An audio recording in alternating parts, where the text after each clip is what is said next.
Hey everybody, I'm doing Proverbs 26 in our series of Proverbs.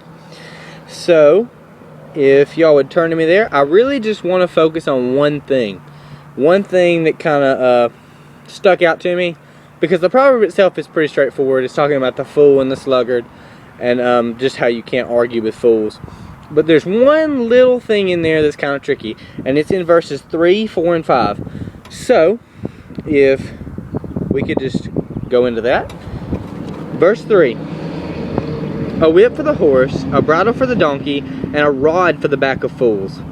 Answer not a fool according to his folly, lest you be like him yourself. Verse 5. Answer a fool according to his folly, lest he be wise in his own eyes. Now, when I read that, I kind of went off and said, hold up, wait, that doesn't sound right, because he's telling me not to do this, and then he goes and tells me to do this. But, see, the Bible, we have to realize the Bible is inerrant. The Bible has no mistakes. The Bible is God-breathed. It is literally the Word of God. But, the Bible is a book.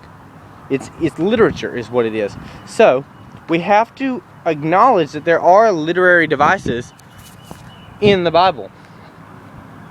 This one, the way to enlighten this contradiction and not beat yourself up saying, wait, but was that a misprint in the Bible? Is he telling me, not do this and then do this? What's the meaning here? What does it look like? So, we have to realize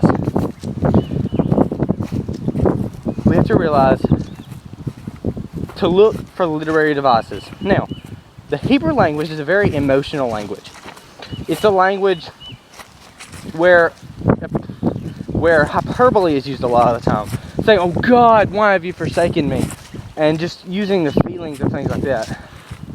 So, and like some of the writings of like the way Elijah felt, and the way the prophets felt, and things like that. They used hyperbole a lot. Now, the vehicle we're looking at now is called ellipsis. And ellipsis is the leaving out of one or more words for effect. So when he says, answer not a fool according to his folly, and then he says, answer a fool according to his folly, we can actually add the word or there. Because with ellipsis, he's leaving out words in the proverb. And 3, 4, and 5, you have to realize that they go together. They are a proverb. So, he's saying, answer not the fool according to his folly. And folly can be used, you can use the word folly as language, or like what he's saying, what the fool is saying.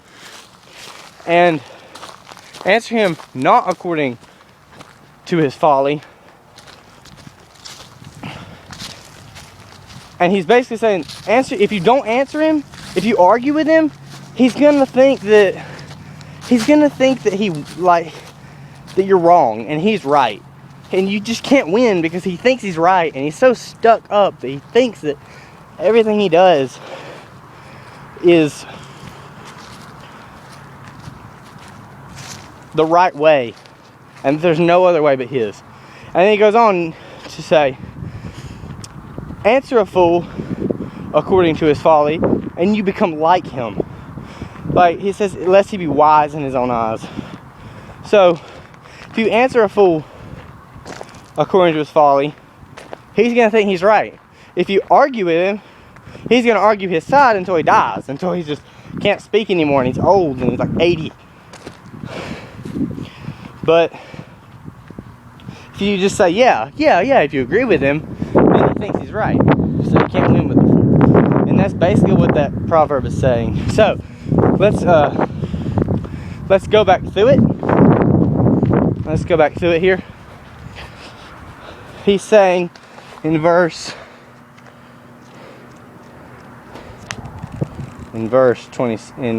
chapter 26.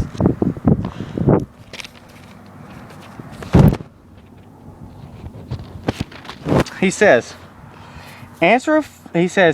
a whip for the horse, a bridle for the donkey, and a rod for the back of fools. What he's saying in verse 3 is basically that a fool needs discipline. He actually puts it in the same aspect as a whip for a horse or a bridle for a donkey.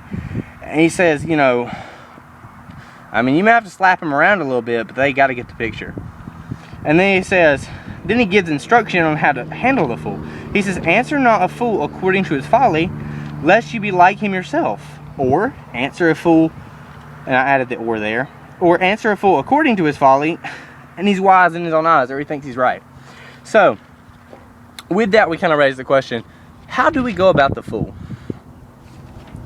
And I actually want to go back to Jesus and how he went about the foolish world that he was in, and the world that, literally the world that turned its back on him. Jesus loved people, and I say that, the way I say that is, if we can't argue with the fool, then we have to love the fool, and we have to show the fool through our actions and things of that nature.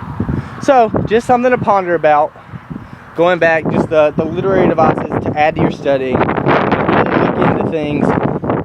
And if something stumps you, if you ever come across something that seems like a flaw in the Bible, really study that flaw, because typically that means saying, there's something in there, like ellipsis or things like that.